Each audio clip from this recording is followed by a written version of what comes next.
fact that you signed up for HEX Ed tells me you're not somebody who wants to stay at this level. Hi guys. In business, there is a perception that I think you need to be a bit of a dickhead, and hopefully I can say that and they don't beat this out. Should I start again? I have no idea what I'm saying. It's about using the resources you have to make the world a better place. It's going to sound very, very, very weird. Oh, so cringe. We're going to meet so many interesting people, and I just can't wait. Hello, welcome to CEOnly Fans with HEX. My name's Jeanette Cheah. I am the CEO and co-founder of HEX. We're an education technology company, and we make cool videos like the one you just saw. And today I am joined by Lucinda Hartley, founding director of Neighbourlytics. Hi, Lucinda. Hey, Jeanette. So great to be here. Yes, nice to see you. Now I know we're opening up the stream, so people are going to start jumping in from LinkedIn, from YouTube, from different social channels. So when you're here, drop in the chat where you're dialing in from, and I look forward to seeing your questions during the session. So for those of you who haven't been to a CEOnly Fans before, this is kind of the space where I just get to hang out with another awesome leader that I would count as a friend, a peer, a confidant, someone who's gone through similar journeys and lots of different journeys too. And we just kind of banter and learn from each other. And Lucinda, you are like so inspirational. You know, you've been an AFR Woman of Influence Top 100. You've won awards left, right, and centre. You're a keynote speaker about the future of neighbourhood design, structural engineering. Am I getting that right as well? Not quite, but definitely future of cities. Yeah, I'm an urban designer.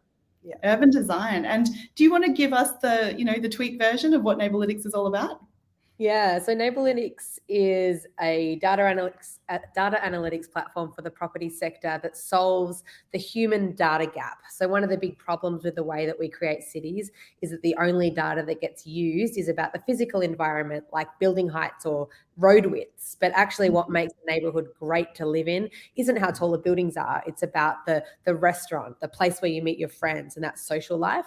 So we tap into big data from public social media and aggregated mobile phone data to really understand that urban life and help influence decisions that drive better returns for our customers, but also better places to live in.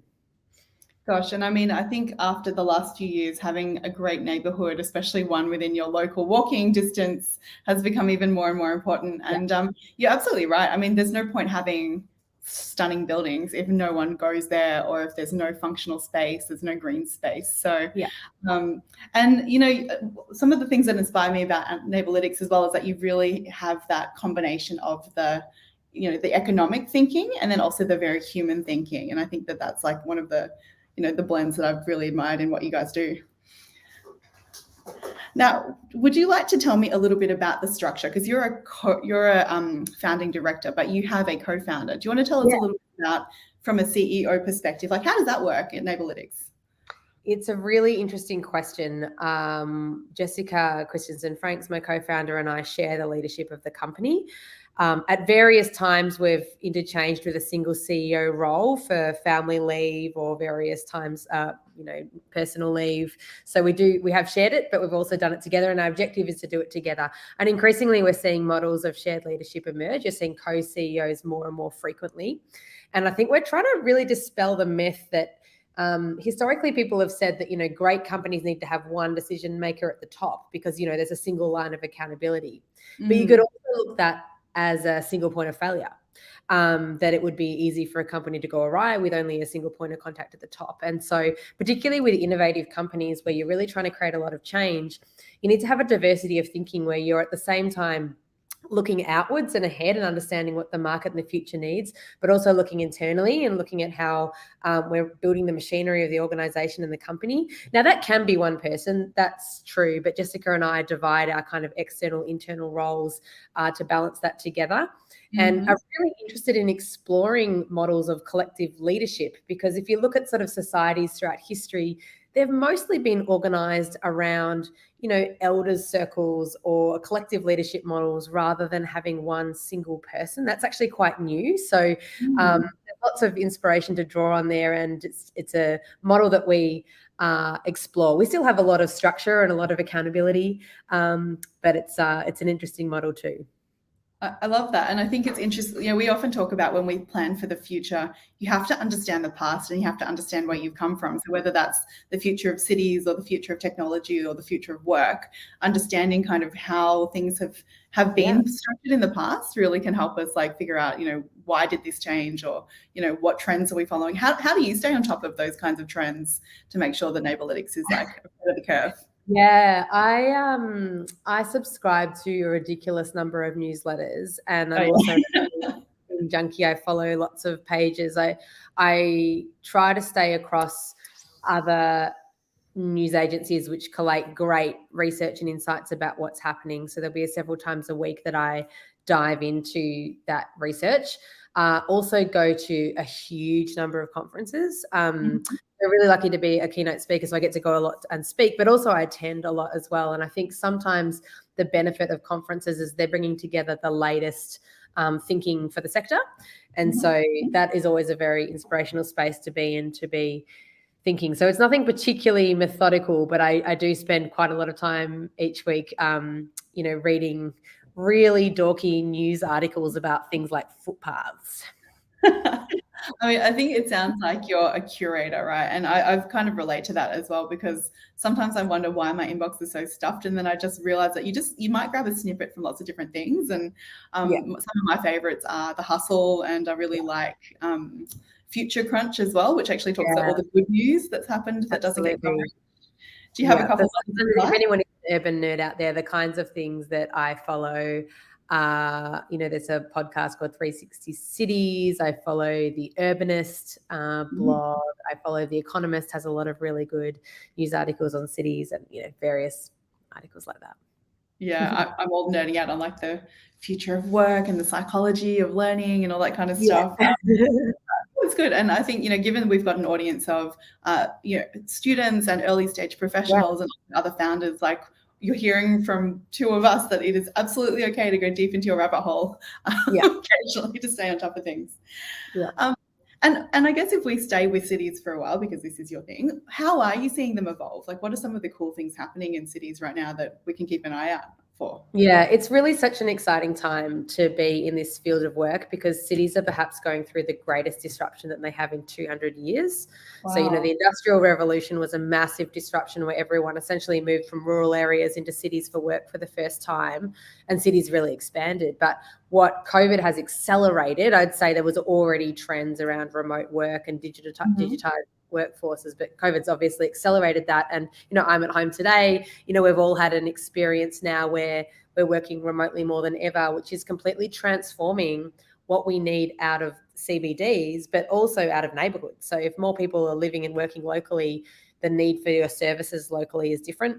And also, what do city centres become if they're no longer destinations just to work? They need to be entertainment hubs, lifestyle hubs. I'm a firm believer that the city isn't dead. Cities have continually, like for millennia, reinvented themselves, but they've always been places of commerce. And that commercial shift is now perhaps moving away from your 9 to 5 towards a place where you might go and see a show and have a drink with a friend, and it's becoming more of an entertainment hub. So that decentralization of the city, which is happening globally, is perhaps the biggest shift we've seen in 200 years, and it's raising lots of questions, but there's also a huge opportunity for living differently, and that's exciting. That's really cool. And I think, you know, if we think about cities being a place of commerce and a lot of that commerce shifting online, you know, what's left, right? It is that social community piece. And I think from our perspective, even thinking about university spaces and campuses and what do they become if a lot of that learning moves online, you know, do you have a perspective on that kind of thing? Yeah, I mean, I'll give one example, which is retail, which is different, and then talk about universities as well, because it's really critical. But what we've seen in our analytics, which looks at things like where do visitors come from, what do people spend time doing, which shops are busy, which ones are less busy, we've seen in places like Chadstone, which is the largest shopping centre in the Southern Hemisphere. So you would expect that people are mostly going there for retail. In the last 8 or 9 months, there's been a real transition where people are still going there, but you're more likely to go there for hospitality, so to meet a friend and have a drink, or entertainment, so things like the cinema, or health and wellbeing, accessing health and wellness services. They're much more than retail. So it just shows that a lot of the retail has moved online in terms of that bricks and mortar stores, but people still want to get out and meet together. They're just doing it for different purposes, much more around meeting friends. So universities are similar, and we've been working on a number of university campuses around the concept of what they call an innovation district. And that's a model of urban economic growth that really looks at how do we create places that are catalysts for talent and investment. So if you really want to attract the world's best talent and the world's best investment, you need to have a lot more than just like a great course or a nice building. You need to have a really great place where people want to spend time and want to be.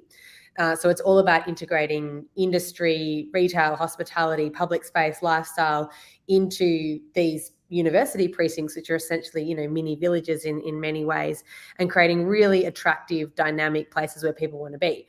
And if you manage to attract places where people want to be, then you also can attract the other businesses that go with that. So that innovation district model is something that universities are embracing, and that we're using a lot of our data and analytics to support benchmarking and insights into how you create those kinds of campuses.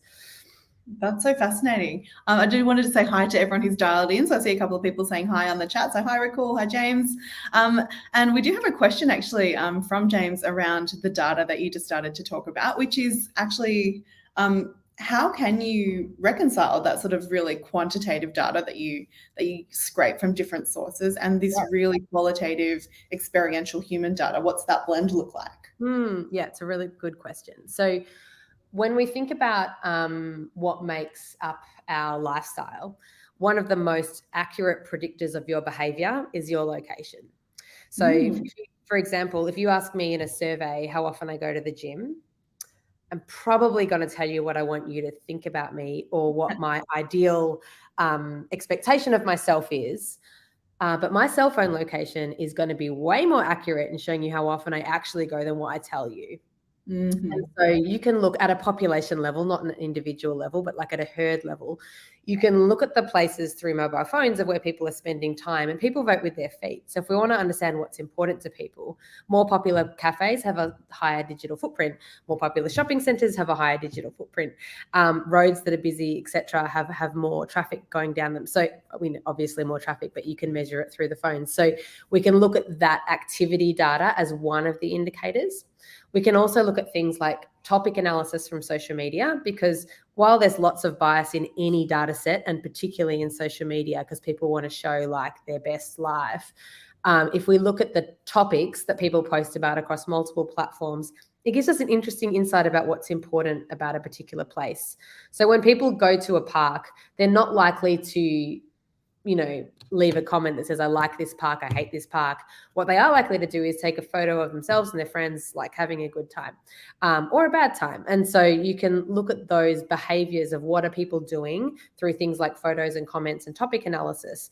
And we filter those, we take a wide sort of in a wide geofenced location of all of the social media in a particular location, filter that through about 80 different lifestyle categories, and then we're able to determine, you know, on a population level what things are important. Is it, and it's down to things like, is it dogs more than cats? Is it socializing in family groups or with friends? Is it indoor activities or outdoor activities? Is it gyms and fitness, or is it food and drink? So we can look at those kinds of very qualitative data sets, but quantify them in a way that helps us understand what's important to people. Gosh, that's so fascinating, and I can just imagine swimming in all of that insight must just like blow your mind on a regular basis. It's a lot of fun. And I'm going to ask you, like, something I like to talk about on CE-only Fans is actually just to kind of dig into a little bit of your personal leadership journey and your leadership style, because clearly you've got this incredible skill set in getting this data together and communicating that out. How do you then build a team around it, and how did you kind of step into this leadership role? Yeah, I mean, it's a really interesting journey, because you can have all the good ideas in the world to create change, but it really comes down to the kind of organization and the team that's behind it. We had a team retreat recently, and we tend to think of Neighbourlytics as the product, right? We're a product. It's not really. Actually, Neighbourlytics is this team of people who every day come to work and build this product. That's Neighbourlytics. And so I think one of the the things about startup leadership is the need to be constantly growing and changing the team, that our needs change all the time, and knowing when to step back and when to step in. So I guess our model has always been to try to identify, what are the things that the business needs, and there's core functions. And there's some of them that you're good at and some of them that you're not good at. And so try and hire people quickly for the ones that you're least good at. But then also, as the company grows, to hire people for the things that you're good at too. And that's the stage that we're at now. So obviously early on, Jessica and I come from an urban design background. We're not technical people. So we had to very quickly hire data scientists, software engineers, front-end, back-end developers, others to actually, bring this vision to life. And now that that's established, we've also moved into hiring sales and marketing teams, product designers, customer service people, so that we can start to then continue to think and what's next for the company. But it's constantly asking the question of what does the business need? And it changes quickly in startups. And I think that's the big challenge of growing teams in a dynamic environment, rather than perhaps in a traditional company where you could safely hire a role and that role would exist for years. We're often changing our team dynamics that way. Oh, I completely agree with you. And I think, it's funny that you're talking about this, because literally just 5 minutes ago, Nathan Lee, who's our events producer, and I were actually talking about this and the concept of, the rapidly changing team dynamics, but also individually as a contributor, how you need to show up slightly differently for different parts of the business. And that could change month on month, week on week. And I think that that's something a lot of early career, particularly in startups, like it's shocking. It's like, oh, wow, like, hang on, I thought I was going to do this. And no, something else as well. Yeah. So that's that breadth of changing goalposts and dynamic environments. Yeah. Right. And some really good questions coming up in the chat. Hi, everyone who's joining. I'm going to throw to Emily's question, which is actually, how do you determine, what you're good and what you're not good at? Because I think as founders, if my experience is I try to do everything, and then you naturally like, that one's not pretty quickly. So how do you sort of decide whether you invest in your own development versus just, I'm outsourcing this? Yeah, I mean, it's a both and, of course. And I think probably the first answer to the question you asked before around growing a team is that you have to intentionally invest in growing yourself faster than your team, because you always have to be one step ahead of where they are, which means it's on a really rapid leadership journey. And so there's that constant self-growth and investment. And I guess the question is, there obviously we intuitively know the things either that we can't do, like software engineering, for example, like as in I could build a website, but it would not be a good use of company time for me to go and learn that, rather than hire someone who's really experienced and can do it really quickly. So we always try to hire the best people for the price that we can afford, in that sense. But then there are other areas where I do think that you have to learn, while you don't need to be an expert in that, you need to know all of the job functions. And so at the panel actually where we spoke recently, the founder of Mr. Yum was talking about how founders need to be really good at learning to sell and learning to build product. And I know that for myself, I've intentionally invested in both those areas, becoming very good at business development and also really understanding how product development works. I also went and I thought there's another question there about, did I increase my technical knowledge? Yeah, I actually went and studied data science at MIT for 6 months and learned Python coding and learned all about social analytics. And so not to become the data scientist for my team, but so that when I was trying to apply data principles to urban design, I actually had the right language and conceptual frameworks to apply. And so that's about learning to build. So there is a balance of having enough knowledge that you can actually manage teams really well, but also being honest with yourself and always asking that question, what does the business need? Does the business need me to spend time studying and learning this, or does the business need me out doing something else and hire someone into that? And there isn't a clear answer of it's always one way or another. There are going to be some skills that you really need to learn and others that you should always outsource. So it's not black and white, but there is a genuine commitment of always asking what the business needs first, and then a real commitment to constantly growing yourself. And I think that's the tiring but also exciting thing, which I'm sure you find, Jeanette, as well, around leading a company, is just that continual investment in growth.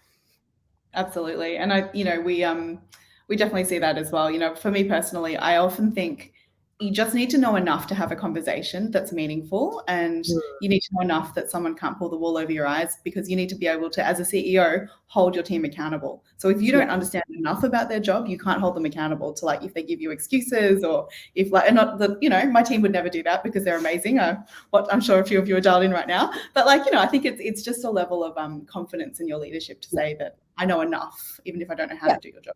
That's right. Yeah.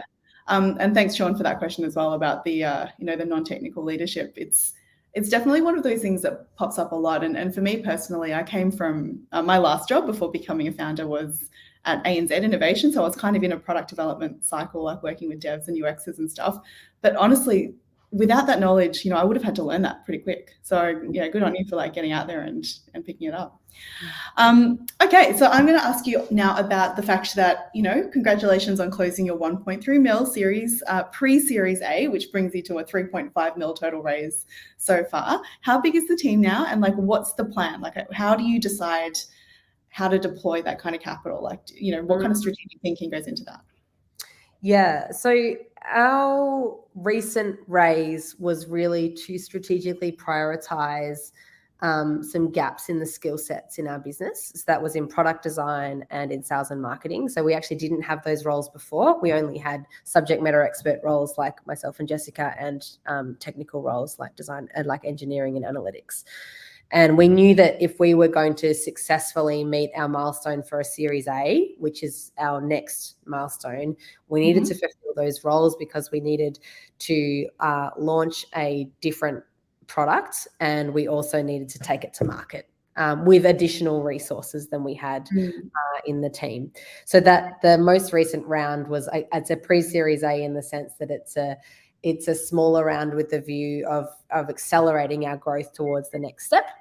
Our own aim as the company, as a company, is really to be best in the world and dominate the social analytics space in cities. It's a huge gap. So data is not the problem in city making. There's data left, right, and center, but almost everyone only has data about the physical environment. They don't have this really intelligent social data. So we want to take that to be the integration with every platform. We want that to be used by every city decision maker globally. So at the moment, that means doubling down on the scalability of the analytics and the product, so that we're well positioned to do another capital raise that will help us push out that growth into other geographic markets specifically. So the very next phase for us is geographic expansion. So we can actually work everywhere in the world, in that we use, you know, data from sources that are available globally, but we don't have the analytics maturity in those markets because it behaves differently. There's different languages and things like that. So we're more mature in the Australian market, and the next raise would be about geographic expansion primarily. That's a really good way to think about, you know, market entry strategy, I think, you know, because I think there's a lot of, I'm probably similar in that we've got footprints around the world, but where are we most, you know, mature? Where is the, like, where are we most well known? Where's the brand known? And that's, like, again, that sort of scanning piece that you have to do constantly as a leader. That's right. Yeah.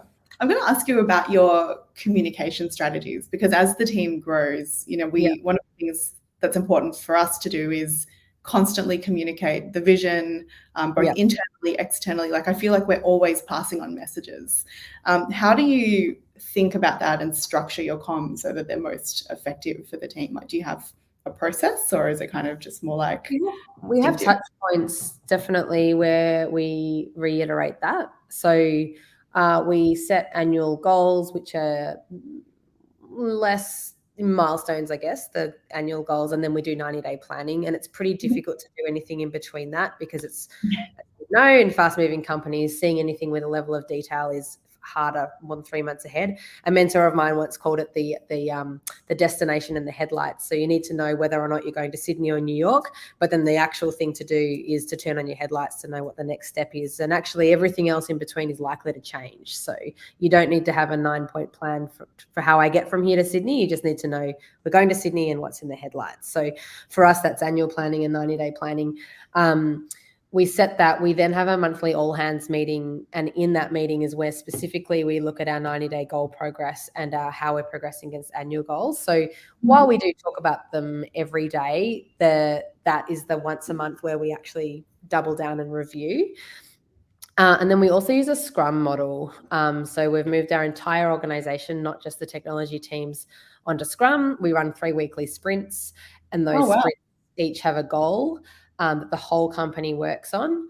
And within that 3-week goal, there's a bunch of epics so that everyone's aligning to the same priority set, whether that's, a sales goal, a product goal, a technical goal. So that helps everyone, I guess, on a day-to-day basis understand that this task I'm doing relates to this epic, which relates to this sprint goal, relates to that 90-day goal, which relates to the annual plan. So there is kind of I'm pretty sure that not everyone day-to-day thinks about that. They just think I need to do this task. But from a management perspective, we do have clear visibility of the workflow in the company and can sort of assess, whether or not we need to course correct and adjust towards our goals because of that Scrum model.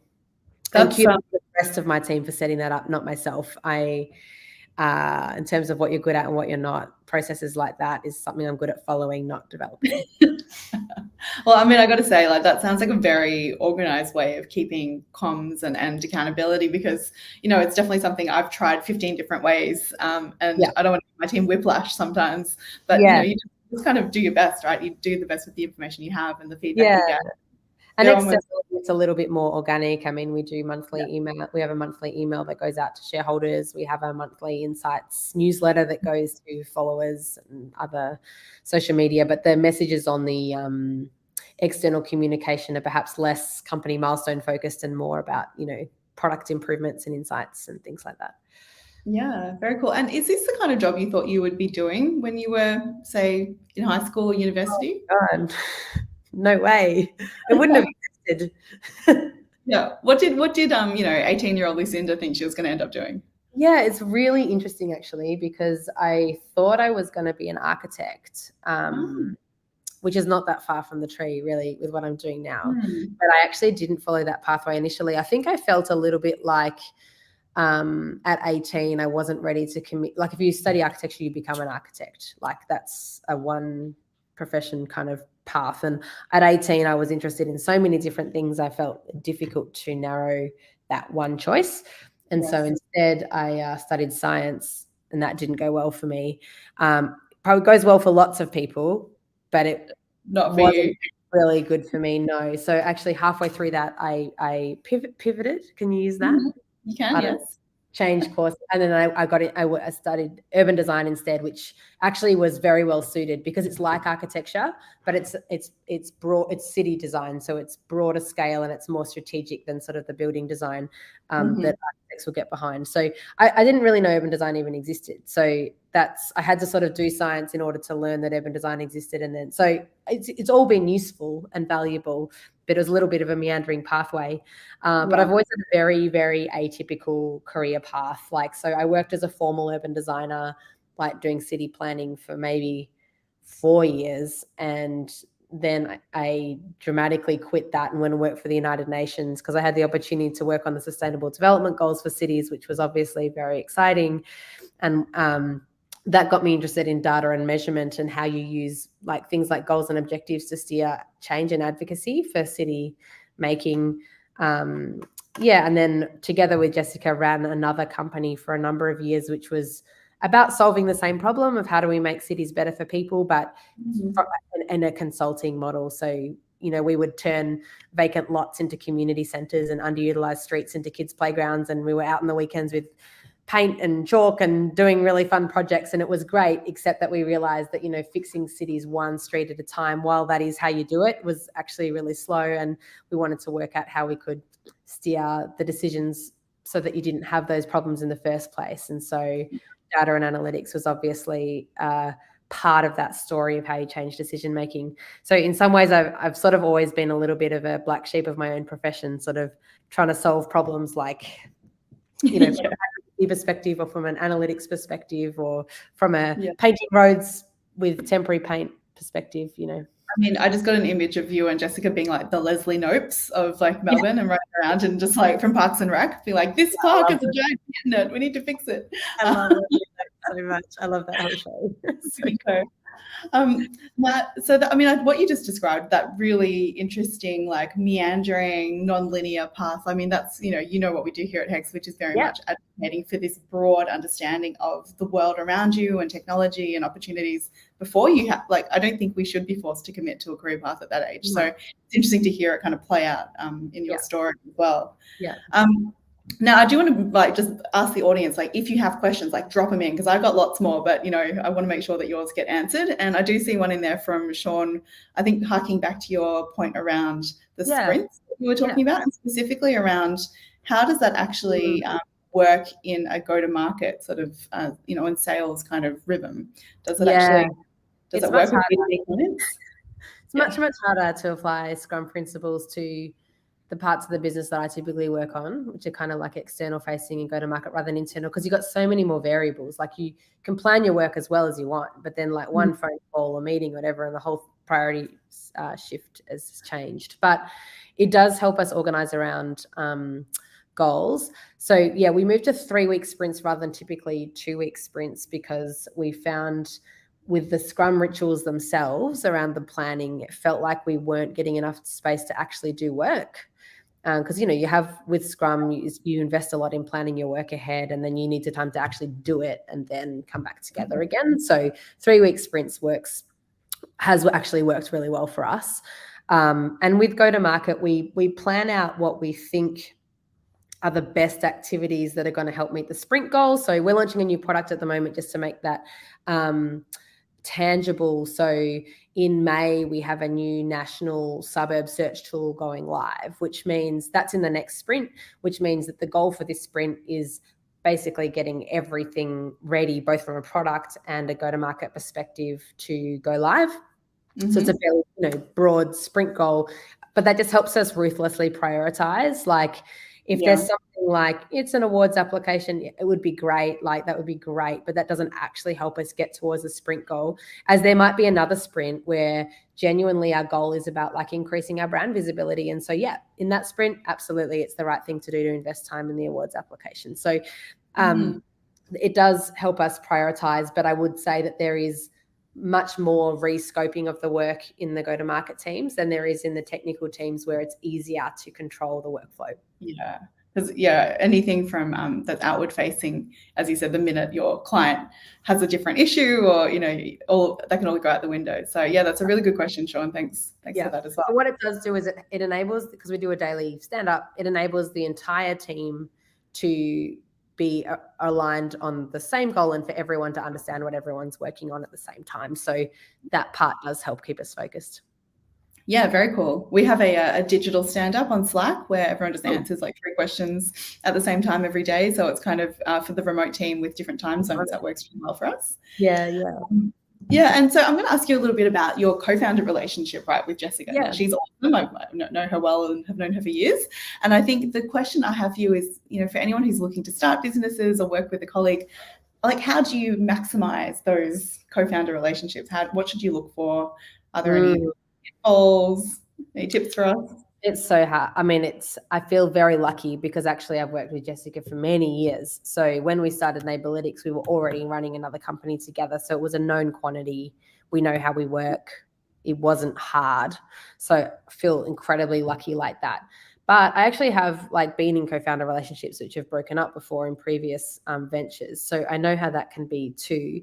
The thing I would say is it's a marriage. I mean, Jess and I have a coach that we work with for both of us, just like you might have a marriage counselor to help you with your relationship, because actually you're going to have issues. If you're working that closely together, you're going to have issues. So if you just acknowledge that that's going to be a thing, and we just have a coach who helps us once a month, sort out our perhaps interpersonal stuff that might be clashing.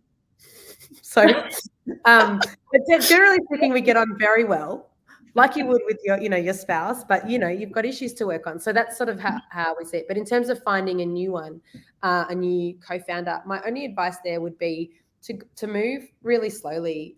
You probably want to test the waters. You probably want to work on something smaller together. You probably don't want to give away equity very quickly. You probably want to start with something smaller and grow and see how you go. Most people, if you were looking for another co-founder, would generally probably look for someone who had a complementary skill set to you. Jessica and I actually overlap with our skill set like 80%. So we're actually, that's why perhaps the co-leadership model works well, because we can actually step in and out for each other in almost all parts of the business. But you know, dividing and conquering is harder also then when you actually can do a lot of the work the other person can do. And I notice with most other co-founder relationships, they have complementary skill sets. So but finding someone who's got the same drive and vision to see it as a success would be the main thing, that they would need to own it on the same level that you did. And that's I'm not going to say that's easy to find, but there are plenty of people who actually love to be in the founding team but aren't the ones who are going to come up with the idea.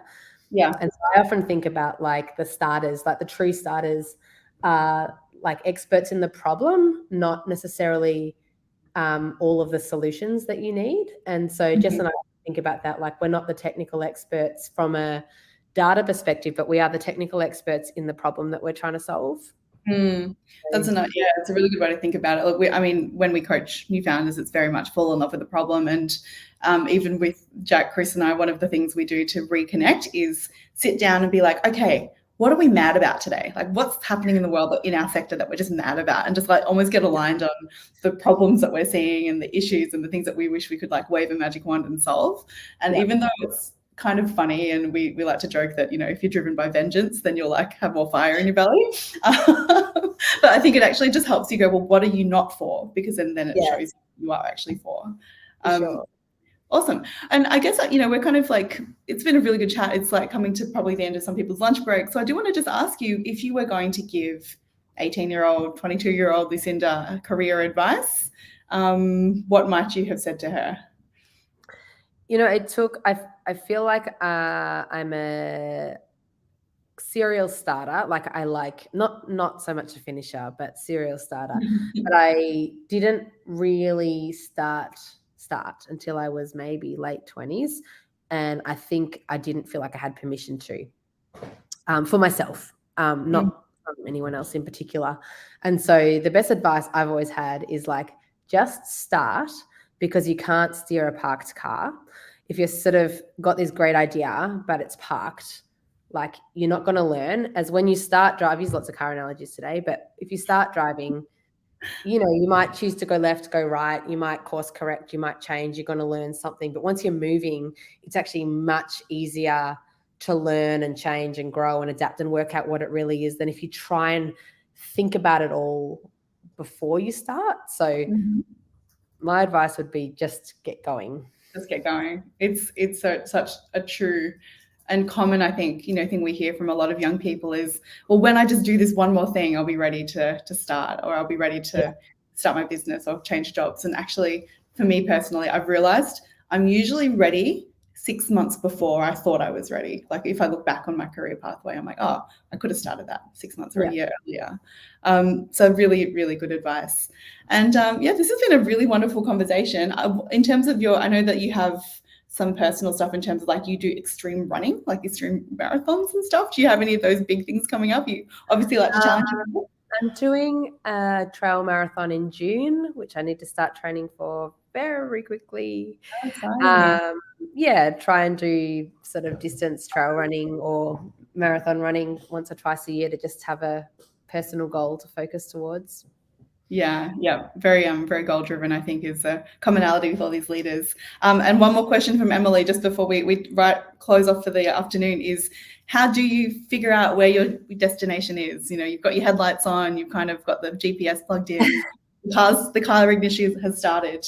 How do you decide destination? I mean, the cliche answer would be what you're passionate about, but I think the idea of a destination is you have to make a strategic bet, and that you might get halfway to Sydney and realize actually you need to go to Queensland. And that's okay. That's totally fine, because you're making a strategic bet rather than, like, it's okay for that destination to change as well as you gather more information and learn more. But figuring it out, it's sort of that combination of like, you know, what would you do if no one paid you to do it? What do you care most about? What are you passionate about? What are the problems that you really gets you out of bed and feel like need to be solved in the world, and then finding a small piece of that you can weigh in on, because the problem is probably massive. It's probably going to take a whole army of people beyond just you to solve, but what's a piece of that you could move on? Yeah. What's a thing that you can make real today that didn't exist yesterday? Yeah. Nice. Lucinda, this has been a real pleasure for me, and lovely to see your face as well. And I look forward to catching you on another panel or maybe on another rooftop with a gin in our hands at some point. Absolutely. And for everyone who's joined us online, thank you for your questions. And it's great to know that we've got a HEX community out there. So this has been Lucinda Hartley from Neighbourlytics. She is a legend and a great leader and a very inspirational human. So thanks, Lucinda. And everyone stay excellent. Love that.